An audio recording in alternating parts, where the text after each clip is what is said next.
el Grupo A, el de Repsol, el oficial, que es la unidad con la que ganó Sainz en Indonesia 96. En tu garaje, 2 coches oficiales de Carlos Sainz. El Sierra, es que es el Sierra. Con el corazón te vas al Sierra, con la cabeza al M3 y con las manos, con ese aparato de ahí. Juicio detrás del eso para intentar conseguir la devolución del coche, no se devuelven y luego los coches se destruyen. La idea es un poco empezar pues desde tu trayectoria hasta, bueno, algún que otro coche que quieras contar que... Un quinto scratch y te entraba una depresión que te moría. Kickar estrecho. Y aquello era una maravilla. He tenido el Stratos, que ahora probaremos, es naranja, rosa, taranchato, a mí es un color que me gusta.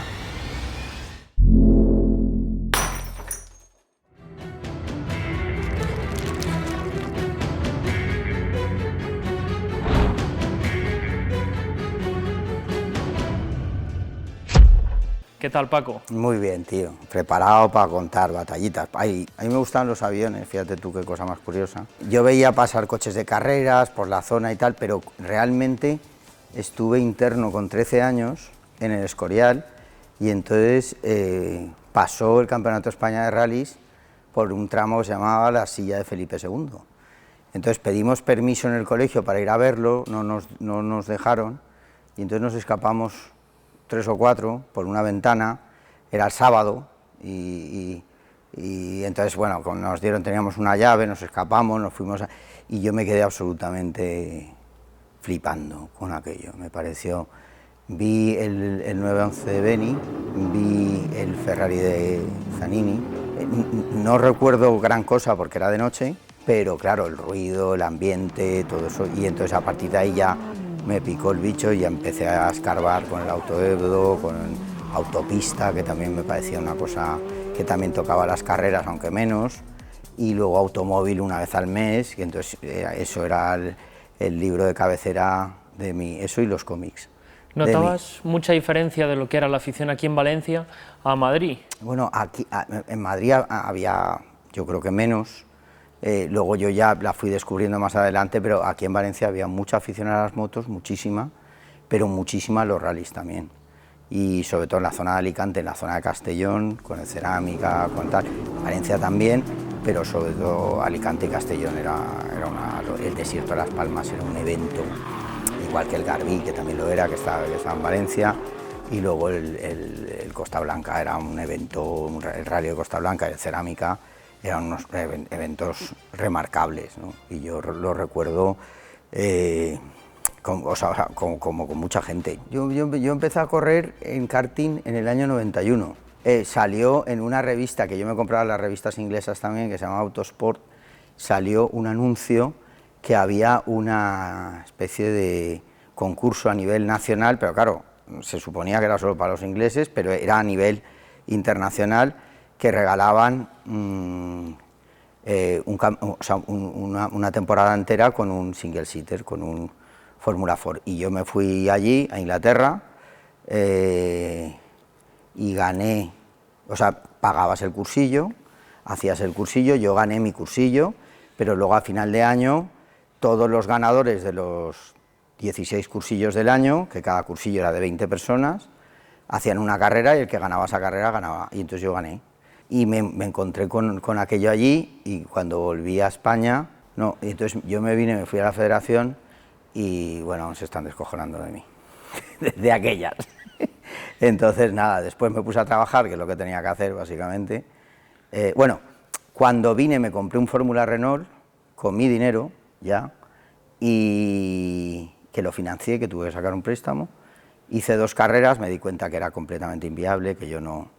O sea, el sueño ese de ser piloto de Fórmula 1 pues no iba a llegar a ningún sitio más que a la ruina más absoluta.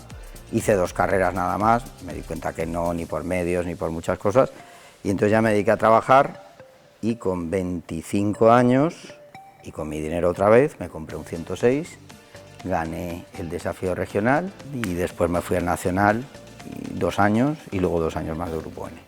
Yo hubiera empezado en los rallies con 20 años. Sí. Pero como salieron lo de los coches y ya me arruiné completamente para 5 o 6 años más de pagar el puto préstamo aquel, pues nada, al final no... No llegó a nada. No, ya llegó con 28. Con 28 no, perdón, con 25 y con 28 empecé el Grupo N. Que en el paréntesis que hablábamos antes en la comida, que también te gustan mucho las Vespas y la Vespa Primavera, que a nosotros nos gusta mucho también. Yo soy promiscuo, a mí me gusta todo lo que lleva motor. Me gustan las motos, los coches, los aviones, los barcos, los trenes, todo. Y las motos me encantan, y las Vespas me encantan, me gusta todo. Soy una persona con gustos... Muy variados. Sí, y todo me parece igual de bonito y de espectacular un 205 Rally que un 6R4 o un 4 corto, o sea, todos los coches tienen su cosa especial. Sí, y yo se la veo, a mí me gustan todos, hay unos más feos, otros más bonitos, otros más o menos, pero a mí me gustan todos. ¿Cómo recuerdas el desafío Peugeot, donde había muchísima rivalidad en esos tiempos? Yo recuerdo que me mataba a correr, me mataba, literalmente, y hostia, me salían los tiempos muy difícilmente. Entonces, claro, luego vas analizando lo que salió de allí y ves aquella generación de pilotos que era García Ojeda, Dani Solá, Solís, Vidal, Amador Vidal y bueno, y otros que no me acuerdo, y bueno, Fombona, estaba Jonathan de Miguel, el año anterior estuvo San Filipo, que todo el mundo dice que es a mí me pareció un pilotazo siempre, pero como tenía dinero, pues no, nunca se le dio realmente lo que merecía, y siempre lo trataron de niño bien, y para mí fue un tío, a mí me ganó un año de Grupo N, que luego contaremos que yo iba con un coche que no estaba bien, y estuvimos yendo mal todo el año, pero eso, entonces tú te matabas a correr, y luego llegabas, hostia, a final de tramo y te veías un quinto scratch y te entraba una depresión que te morías, porque decías, cago en la puta, esto es por donde han ido. Y el recuerdo, pues una época que no volverá, donde un piloto podía comprarse un coche, financiarlo, correr todo el año y acabar y pagar la fiesta, que no era poco de toda la temporada. Si lo hacías medio decente aún ganabas algo.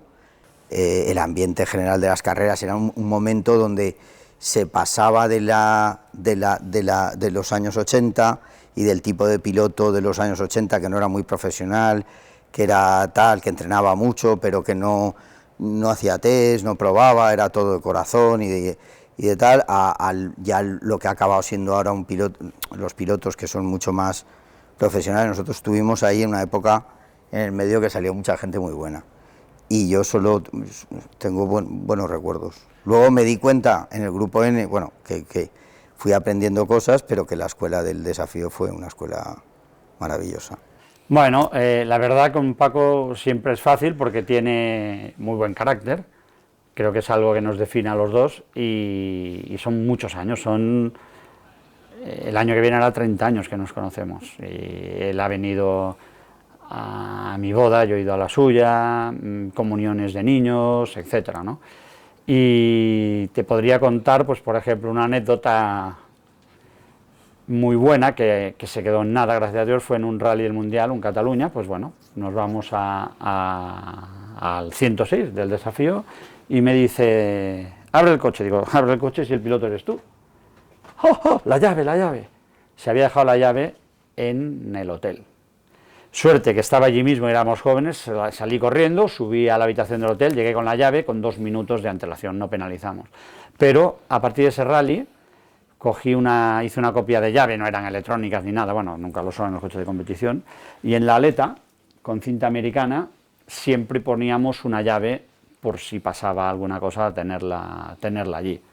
Esta es una anécdota, pues, de las bonitas. Ya comentaste un poco lo que vino después, ¿no? Una de las primeras unidades de Evo 6 que llegó a España. Sí, bueno, yo creo que fue de las primeras. Salimos a un Cataluña con ella. Claro, a mí luego Castriñón, 2 años más tarde, en una comida me decía, el que copia acierta y el que inventa erra. Entonces nosotros decidimos una vía que era la vía del inventor, y la vía del inventor, el primer rally que era embarrado, tal, no sé qué, nos fue bien, que fue el Cataluña, que llegamos a rodar, yo creo que éramos los segundos españoles, después de Carlos, y yo creo que íbamos como terceros de Grupo N del Mundial o una cosa así. Lo que pasa es que luego se nos se montó mal un filtro de gasolina, el coche iba tironeando y nos quedamos en la segunda etapa. Pero claro, el coche era un coche, digamos, te subías de un 106 y te subías a aquello que era un tractor con la brida 32 y hasta que le encontrabas el aire, o sea, por ejemplo, en agua o en deslizante era un coche con el que podías disfrutar, pero en seco era un coche que no era especialmente divertido. No tenía potencia, no había que ir muy fino con él porque si empezabas a hacer el indio te caía la del pulpo y bueno, y luego tuvimos apoyo relativo de los de Mitsubishi Rally Air España y en fin, y aquel año fue un año que nos matamos a correr con San Filipo, que nos ganó clarísimamente, pero al final de año descubrimos que llevábamos grupo largo, caja larga, que era uno de los inventos del inventor. Entonces nos tiramos todo, claro, yo no olía ni la quinta, yo decía, vamos a ver, es que ni la huelo, o sea, no, yo llevaba un grupo que hacía de punta 260, entonces claro, no podía ser, por mucho invento, entonces aquel decía que no, que había que aprovechar los bajos, que el par motor y tal, y entonces al año siguiente nos vamos con el CAL, yo hubo rallies en aquel año que estoy orgullosísimo, porque yo hubo el primer año de Grupo N, rallies, hostia, que yo me iba a casa, me iba jodido porque no había ganado, pero me iba contento por el pedazo de rally que había hecho y tal, pero claro, era imposible con aquel coche ganar. Nos dimos cuenta a final de año que saliendo ya del preparador, montamos una caja corta en el Garbí y le ganamos a un tipo que estaba cansado de eso con un Grupo A, con un Evo 6 Grupo A de Sport Competición, que era un tipo bueno además de aquí de la zona. Y entonces a partir de ahí yo dije, hostia, aquí hay algo que no hemos hecho bien. Entonces llevamos el coche al Calm, el Calm venía de Seat Sport y venía de llevar todo el mantenimiento de los coches de reconocimiento y era un tío muy listo. O sea, no era un tío que le gustaran especialmente las carreras, pero era un tío que sabía mirar, observar y encontrar detalles. ¿Cómo dirías que era el Mitsubishi Evo 6? Y seguro que tienes alguna anécdota curiosa que contarnos. No, bueno, en principio el coche del Grupo N no era un coche, o sea, le cambiabas la brida esto, por ejemplo, es un aparato salvaje comparado con aquello. Aquello era un coche complicado, tenías que ir al filo de la navaja todo el día, ibas muy alto, con muelles duros para que aquello no balanceara, no podías tocar alturas ni podías tocar estabilizadoras. La brida 32 te limitaba a 5.400, 260 caballos, 50 y tantos, que tenía un par salvaje, pero claro, aquello no era un coche divertido. O sea, un coche divertido, por ejemplo, era el 106 Kit Car que yo llevé en la red y que al ganar el desafío regional, a mí me dieron 4 o 5 carreras con un Kit Car estrecho.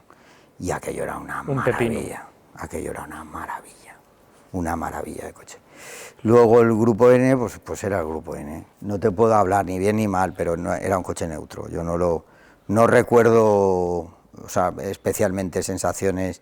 Bueno, pues veníamos del desafío un poco desencantados, por eso que te digo, que todo el mundo se saltaba a entrenar, los coches iban muy al límite, y me llama un día y bueno, me dice que había que hacer el campeonato de España de Grupo N. Entonces vino con Vicente Salom, copiloto también de Paco en ocasiones y muy amigo nuestro, y viene con un Evo 6, el plateado con el que corríamos, me da 50.000 pesetas, que era un dinero, en el año 99, esto era a finales de año, y me dice, oye, hay que hacerle el rodaje, hacerle kilómetros. Se fue a Birmingham, que había una feria, a comprar material para prepararlo, porque era novísimo y no era pedir por aquí material. Se fueron a la feria de Birmingham a comprar el material y yo me acuerdo que el sábado por la tarde ya no quedaba rastro de las 50.000 pesetas. Bebía aquel Mitsubishi gasolina, pero vamos, a tope. Y bien, salimos, me acuerdo, al Cataluña, íbamos segundos españoles detrás de Sainz y Moya, pero un problema con el tubo de gasolina, que un mecánico joven pues le dio un golpe, no dijo nada, y llevaba espuma por encima, se quedó doblado, no pasaba la gasolina y nos tuvimos que ir para casa. una pena. Pero fue un año muy bonito, ganamos el Príncipe, el Grupo N, hicimos séptimos absolutos y acabamos el año subcampeones. Contentos.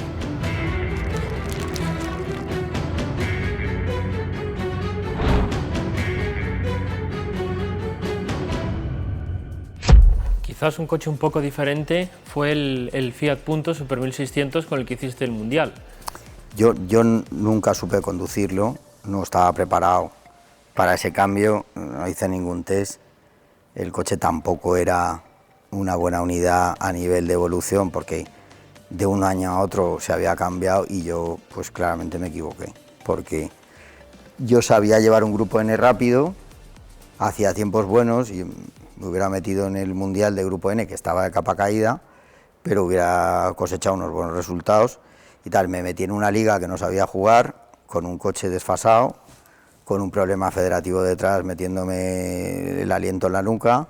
El primer error es irse al Mundial con un Super 1600 cuando vienes de un Grupo N, sin nada de test. El segundo error es comprar un coche que piensas que está más o menos evolucionado, y del 2001 al 2002 hubo una evolución de escoca, de carrocería, los Olins, se le cambió el autoblocante, el motor, la gestión de motor, en fin, o sea, la lista de adaptaciones del coche era infinita. Y claro, con un Saxo de Zanini, pues seguramente lo hubiéramos hecho mucho mejor. De todas maneras, la aventura se acabó pronto porque yo me quedé sin dinero y me quedé sin licencia. Entonces, o por H o por B, no íbamos a llegar a ningún lado.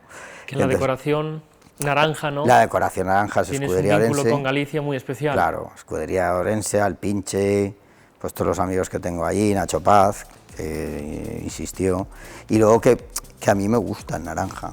Naranja es también el color de Valencia en alguna manera, y entonces cuando lo pinté dije, lo pintamos de un color que nos dio Chumbo del Alpinche, que duró poco y que no acabó demasiado bien. ¿Y no pensaste en alguno de tus otros coches pintarlo de naranja, como el Ferrari, sería algo diferente? El Stratos, que ahora probaremos, es naranja, bueno, es un rosa taranchato, a mí es un color que me gusta. Y luego tengo un Datsun 240 naranja también. Iba a pintar un 914-6 que tengo también naranja, pero el coche era verde y se ha quedado verde, que lo has visto también. Entonces, de momento, pero a la Escudería Orense la llevo en el corazón, ¿eh? Uno no hace falta, es lo que hablábamos antes, ¿eh? Que tú no necesitas las cosas, no hace falta que las vean los demás, ni que, o sea, con que lo veas tú, en principio yo creo que es suficiente. Ya basta. Claro, y yo pues eso, a Orense, Escudería Orense, el Rally Orense, los llevo en el corazón por muchos motivos, por amigos que tengo allí, por el rally, que es un auténtico escándalo, por la afición y por la gente que hay allí, que es mucha y muy buena, y gente de carreras. Después del Fiat Punto en el Mundial, pues ¿qué proyecto vino? Pues vino 2 años sin licencia, dije en qué me subo que pueda disfrutar más, y entonces pues yo el M3 lo llevaba ahí, y yo creo que es uno de los coches que más he disfrutado, junto con el 106 Kikar estrecho. ¿Cómo dirías que es el BMW M3, no? Pues un M3 es esto, pero ciclado. Es un super score, básicamente. O sea, es un score con independiente atrás, con suspensión independiente, en vez de 2 litros, 2,3, con una geometría buenísima, con una rigidez buenísima y una geometría delantera muy buena, que entra, hinca el morro, tracciona. Si quieres hacer el tonto, hacer el tonto. Si quieres ir fino como el Coral, pues sacas el tiempo, pero lo que te pide el cuerpo es lo otro. Y es un coche completo para disfrutar. Luego los tiempos, pues hace los que hace un trasera de su edad y de su año. Pero yo creo que es uno de los coches de rallies más completos a nivel conducción. Y el mejor coche escuela, diría yo. Para un tío de asfalto. En tierra no lo he llevado nunca, y a lo mejor en tierra no sería lo mejor, pero en asfalto es un aparato. Corrí también, aparte del Lacón, corrimos 2 o 3 rallies en Levante, y yo me acuerdo que el primer tramo salimos, y la impresión que tuve es que corría muchísimo el coche, pero cómo se movía para todos lados, digo, ¡fuah! Y yo pensaba en el malogrado Pep Basas y admirado, digo, ¿cómo iba aquel hombre? Ojo, y la verdad que espero correr algún rally más con el M3 porque guardo un muy buen sabor de boca, pero mucho. Quizás te gustan más otros Ford como los Grupo A, ¿no? O World Rally Car. Sí, bueno, tenemos el Score, que a mí es un coche que cuando lo probé hay algo dentro de él que no me acaba de convencer. O sea, es como El Grupo A. el Grupo A, el de Repsol, el oficial, que es la unidad con la que ganó Sainz en Indonesia 96, y luego el Sierra, el Sierra, que es el Sierra. Claro, te pones a comparar cómo va el Sierra con cómo va el M3 y claro, es como te diría yo, con el corazón te vas al Sierra y con la cabeza te vas al M3 y con las manos, diría yo. El Sierra es un coche súper potente, pero transmitir eso abajo no es sencillo con dos ruedas motrices. Pero bueno, entre los dos yo me quedo con el M3. Ya sé que y el Sierra me robó el corazón desde muy pequeño, pero el M3 es otra película. Otra película.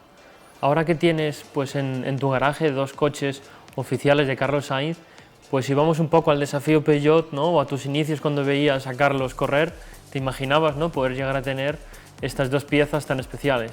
Bueno, los coches se compraron en un momento que no valían lo que valen ahora. Es decir, esto ha sido, todo lo que ves aquí, pues claro, no sale de la nada, pero sale de un momento donde se podían comprar a un precio razonable las cosas. Ahora ya está todo completamente desbaratado. Lo que no me podía imaginar es en el Cataluña ese que te he contado del Grupo N, del desafío, que hicimos 2, es que yo estuve en el parque cerrado con ese aparato de ahí.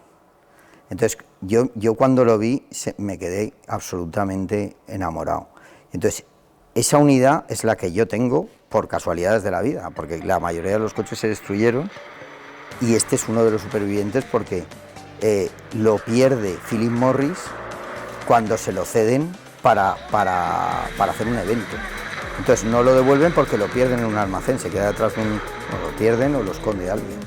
Y luego hay un juicio detrás del eso para intentar conseguir la devolución del coche, no se devuelven y luego los coches se destruyen por causas X y claro, quedan en el mundo pues el del Museo de Kowan, el del Museo de Mitsubishi, el de Jiri, que es de República Checa, y quedan 4. Y este es de las unidades más especiales, es el Santo Grial. Este es un 99, un Spec 99, hay 2 Spec 2000 que cambian bastantes cosas de la parte de atrás, y 99 hay 2, este y otro. Y todo lo demás, bueno, y hay muchas piezas por ahí, pero carrocerías no, porque se destruyeron todas. Entonces la gente se ha ido inventando que tiene coches oficiales, pero es muy fácil saber que no lo es. Es una pasada, ¿no? ¿Qué sientes en comparación con aquel Grupo N que no te acaba de convencer tener el Santo Grial en el garaje? Bueno, no es lo que sientes cuando lo arrancas, es lo que sientes cuando lo conduces. El coche es un aparato completo, y luego cuando ves un aparato y lo ves salir de un parque cerrado y clac, mete la primera y tal, dices, hostia, esto debe ser algo violento, agresivo en tramo y tal. Bueno, pues los coches, de los que tengo, que tampoco tengo yo una colección de 300, pero que cuanto mejor es el coche, cuanto más oficial es, más suave, más fácil, más cómodo. Este es un coche que el cambio es una maravilla, que los frenos son una maravilla, que la dirección es una maravilla, que no hace ruidos, que no craquetea, que no tironea, o sea, es un coche completo. Y si nos pasamos al tema de los deportivos, yo creo que el GTO es el Sí, rey. bueno, el GTO es un pedazo de pequeño del Scalextric que te va ahí al disco duro, se te queda ahí y claro, yo en el 85 cuando sale me vuelve loco, entonces sabía que nunca podría comprar uno, de verdad. Esto está hecho en un corral, está hecho con todas sus piezas, no es un coche original, pero sí que es un coche, es una preparación sobre un 308 GTB, pero con sus 2 turbos. Llevamos mecánica de 348, o sea, en vez de un 2800 es un 3400, y sería una simbiosis entre un Koenig F48 y un 308 GTB con el kit. El kit es original, las aletas es un kit original que compró un tío de Texas, los faros, la parrilla, los pilotos, los espejos, o sea, el coche es bastante, o sea, está hecho con piezas de verdad. Lo que le podría faltar sería la caja, que lleva la del 348, y debería de llevar la del GTO, pero nos suponía un festival importante a nivel de todo, entonces se quedó la mecánica del 348 y más adelante ya veremos. Bueno, ¿qué nos cuentas de los copilotos que has tenido, entre los que está tu querido Nacho Paz? Hombre, Nacho es mi amigo, más que mi copiloto, aparte de muchos recuerdos muy buenos y muchas risas que nos hemos pegado de todo tipo. Era un buen copiloto, sigue siendo un buen copiloto, luego tuvo un accidente, desgraciadamente, que lo dejó un tiempo fuera de juego, ahora está casi bien y solo puedo hablar bien. Y luego a Chequito, que también es íntimo amigo mío, Checo Salón, que me lo cría a mis pechos y lo hice copiloto yo, y después de eso el tío ha corrido el ANCAP, ha corrido en Sudamérica, México, el Campeonato de España con el Mowgli. O sea, Chequito llevará, bueno, pues igual que Nacho, a lo mejor llevan 300 rallies cada uno. O sea, gente que ha corrido mucho y tal. Pero bueno, de todos, si yo tuviera que decir a quién quiero más, me costaría mucho. Que me llamó la atención de lo que hablamos antes en la comida, de una persona pues que ya no está entre nosotros, pero tenías mucho cariño, como era el doctor Oliveira, sí, del Diabolín Motorsport. Yo estuve allí viéndolo, un caballero con todas las letras y una buena persona, un tío, un enamorado de los... Claro, un tío que destina esa cantidad de esfuerzo, de tiempo y de dinero para subirse al lado, y su finalidad es sacar pilotos adelante, te dice ya mucho. El concepto ya te dice mucho de lo que viene detrás, ¿no? Entonces yo lo conocí, estuve una tarde con él, tuve una conversación muy agradable sobre los tiempos antiguos para él, que eran tiempos desconocidos para mí, y lo que habían suponido las carreras en su vida, y él me decía que las carreras le habían dado mucho, y yo tengo muy buen recuerdo. Bueno, no lo conocí mucho, porque aparte de aquella vez yo no lo volví a ver más, luego ya murió, pero claro, me transmitió, pues es un poco el sabor de aquella época. Un padre no puede elegir entre dos hijos, pues esto es un poco lo mismo. Yo no sería capaz de... A mí es que me gustan todos, o sea, que a todos les veo algo positivo, y todos me emocionan cuando los arranco y cuando los conduzco, unos más, otros menos, pero bueno, si tuviera que elegir uno no sería capaz. Pero si tuviera que elegir 5, y la pregunta me la hicieras de otra manera, pues yo creo que me quedaría el 205 Turbo 16, me quedaría por corazón, porque son una castaña, el culo gordo, el R5, el 6R4 también, que me parece un aparato, tío. Fue un coche fallido, teóricamente fallido, pero es un aparato de la leche. Y el Mitsubishi y el GTO quizás. Sí, y el Mitsubishi y el GTO. Claro, pero es que también tendríamos que tener hueco para los Subarus. Es que con 5 me quedo corto. Me la tienes que hacer con 10 y ya me lío. Y luego ya desde entonces hasta hoy hemos corrido un montón de rallies y hemos tenido un montón de aventuras. Para mí la relación que tenemos es de familia, con sus hijos, con Mati, su mujer, con Ana, mi mujer, mis hijos. Y bueno, sobre todo, pues para mí es familia. Decir Paco es familia, es decir, tener un problema y llamarlo, tener una alegría y llamarlo. Bueno, pues no sé si habría algo más que te gustaría añadir a la entrevista, Paco. No, que va. Pues agradecerte que hayas venido. En fin, esto es la suma de muchos años de afición y de tal, que es una pena ver dónde están las carreras hoy. Al final el tío que tiene mucha afición lo pone en una balanza y no le compensa. Dice, hostia, tengo que empezar a preparar el coche, tengo que ocuparme de esto, lo otro, el tal, lo demás allá. Ahora vendrá y el tío me dirá que si esto no pasa el anexo J, el 87/4, y entonces la regulación es necesaria, el exceso de regulación es acabar con el deporte, y luego los rallies tienen muy mal encaje porque nadie los quiere y se están muriendo.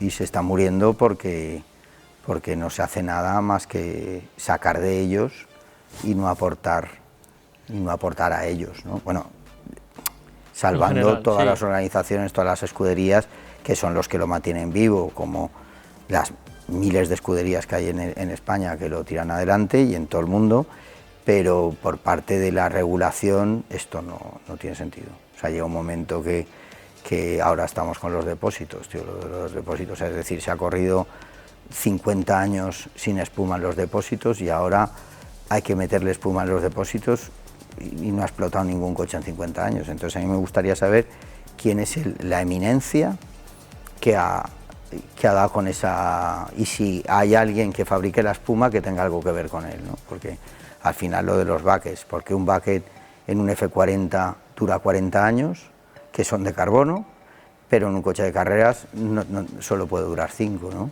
Los arneses, pues lo mismo. Hostia, un arnés en un coche dura 60 años, un cinturón de seguridad, pero en un coche de carreras que no ha tenido un golpe, que no ha tenido tal, y porque eso no se puede revisar y poner una etiqueta. Coño, pasamos ITVs de los coches, no se pueden pasar ITVs de los demás. Todo eso nos va a matar. O sea, si tú matas la base, si tú haces que la gente solo los millonarios y la gente con muchos recursos tengan acceso al deporte, al final asfixias el deporte y asfixias a los deportistas jóvenes que pueden tirar del carro.